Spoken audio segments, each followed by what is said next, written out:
అందరికీ 78వ స్వాతంత్ర దినోత్సవ శుభాకాంక్షలు. ఎవరి నుంచి వచ్చింది మనకి స్వాతంత్రం? ఎవరు దీనికోసం పాటుపడ్డారు? ఎందరో మహానుభావులు, ఎందరో త్యాగశీలురు మాన ప్రాణాలను కోల్పోయి, ఆస్తులను సర్వం త్యజించి, కుటుంబాలను సైతం త్యజించి వందే మాతరం, వందే మాతరం, వందే మాతరం అంటూ ఒకే నినాదంతో భరతమాత ముద్దుబిడ్డలుగా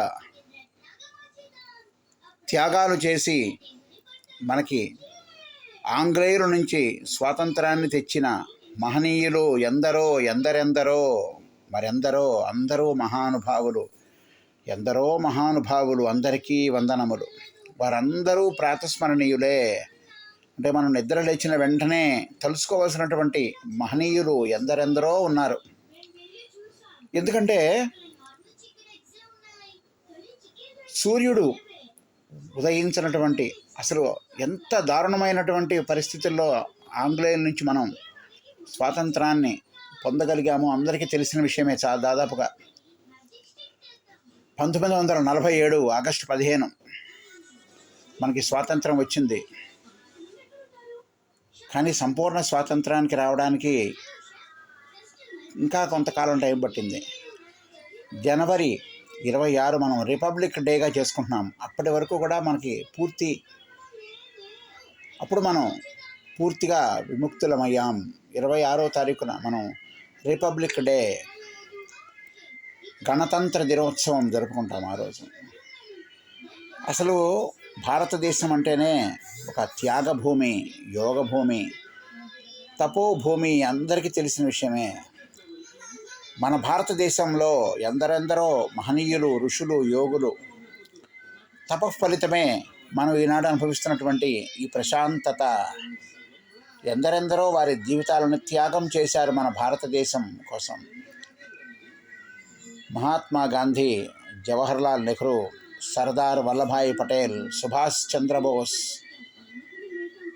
అసలు పెద్ద లిస్టే ఉంది. కొన్ని వందల వేల మంది, లక్షల మంది వారి ఆస్తులని, ధన మాన ప్రాణాలను సైతం లెక్క చేయక స్వాతంత్రం సంపాదనే మన ధ్యేయం, ఇంకేది మనకు అక్కర్లేదు అంటూ quit India, quit India, quit India, ఇండియాని వదిలిపోండి దుర్మార్గులారా, క్విట్ ఇండియా అంటూ పెద్ద ఉద్యమాన్ని చేశారు.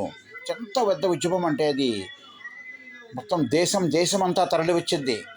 అంతటి గొప్ప ఉద్యమాన్ని నడిపినటువంటి మహనీయులు.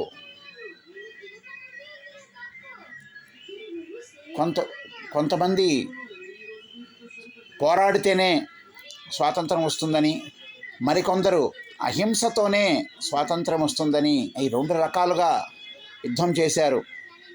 గాంధీ గారు చెప్పినట్టుగా ఒక చెంప మీద కొడితే మరొక చెంప చూపించమన్నారు. అలాగే మన సుభాష్ చంద్రబోస్ ఇలా వీళ్ళకి దాస్యం చేయటం కాదు, తిరగబడాలి, పోరాడి గెలవాలి, ఇది మన దేశం, ఇది మన హక్కు, స్వాతంత్రాన్ని సాధించాల్సిందే, పోరాడి సాధించాలని ఒక రకమైన ఉద్యమాన్ని చేపట్టారు. ఈ విధంగా అనేక రకాల మార్గాలలో ఎందరెందరో మహనీయులు ఉరికంబాలకు ఎక్కారు. ప్రాణాలు సైతం లెక్క చేయలేదు, చిత్రహింసలు అనుభవించారు. బ్రిటిష్ వారి చేతిలో ఎన్నో దెబ్బలు తిన్నారు, జైళ్ళ పాలయ్యారు. అయినా కూడా ఎక్కడా గెరవలేదు. జైలు భరో అంటే జైళ్ళని నింపారు తప్ప ఫలితం మాత్రం సాధించలేకపోయారు బ్రిటిష్ వాళ్ళు. ఎక్కడికక్కడ అణిచివేయాలని చూశారు. దొరికిన వారిని దొరికినట్టుగా కాల్చి పారేశారు, పిట్టల్ని కాల్చినట్టు. అయినా సరే గెరవలేదు.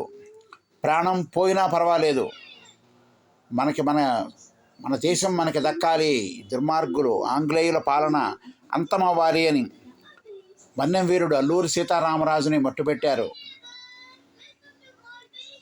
టంగుటూరి ప్రకాశం పంతులు గారు అక్కడా ఇక్కడా కాదురా, గుండెల మీద కాల్చండిరా అని చూపించారు. అలాగే ఇంతటి త్యాగధనులు పుట్టినటువంటి ఈ దేశంలో మనం పుట్టడం మనకి గర్వకారణం. అందుకనే చిన్నతనం నుంచి కూడా పిల్లలకి మన దేశము, మన దేశం యొక్క ఔన్నత్యము, మన దేశం యొక్క గొప్పతనం, ఎందరి త్యాగ ఫలితమో మన ఈ స్వాతంత్ర్యము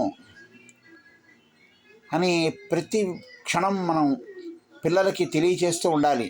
నేటి బాలలే రేపటి పౌరులు. రేపు వీరు మరలా తర్వాతి తరానికి దాన్ని సందేశాన్ని అందిస్తారు, ఒక వారధిగా పనిచేస్తూ ఉంటారు. అందువల్ల ప్రతి క్షణం భారతదేశము, దాని ఔన్నత్యము, త్యాగధనుల జీవిత గాథలు, ఎందరెందరూ త్యాగధనులు, ఎందరెందరూ పేర్లు చెప్తే కొన్ని వేల మంది, లక్షల మంది త్యాగధనులు సర్వస్వం త్యాగం చేసేసి ప్రాణాలు అర్పించేశారు, తృణప్రాయం చేశారు, ప్రాణాలను తృణప్రాయం చేసేశారు. ఒక ప్రాణం ఊపిరి పోసుకోవాలంటే నెలలు పడుతుంది, 10 నెలలు పడుతుంది. అలాగే ఒక ప్రాణాన్ని క్షణకాలంలో కళ్ళు మూసి తెరిచే లోపల తీసుకోండిరా, ఈ తుచ్చమైన మాకు ప్రాణం మాకు అక్కర్లేదు, మా దేశం మాకు కావాలి, మా దేశాన్ని వదిలి పొండి అని చెప్పి గర్జించారు, గాండ్రించారు. అగ్గి పిడుగుల్లాగా ఆంగ్లేయుల మీద పడి తరిమి తరిమి తరిమి తరిమి కొట్టారు.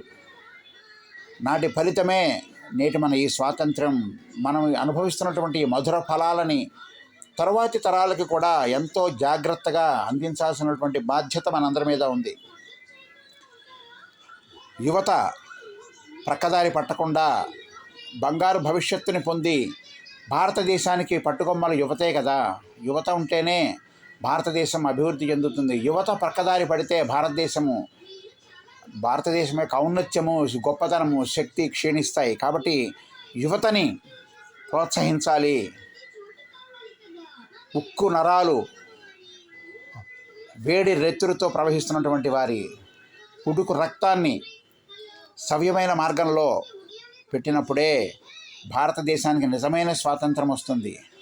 ఎటువంటి దుర్మార్గపు పనులకు బానిసలు అవ్వకుండా చక్కని ఆరోగ్యంతో ఉంటేనే రేపటి భవిష్యత్తుకి మంచి జీవితము, మంచి రోజులు వస్తాయి. కాబట్టి మనం ఈ స్వాతంత్ర ఫలాలని తరువాతి తరాలకి జాగ్రత్తగా, భద్రంగా అందించాల్సినటువంటి బాధ్యత ప్రతి ఒక్కరి మీద ఉంది.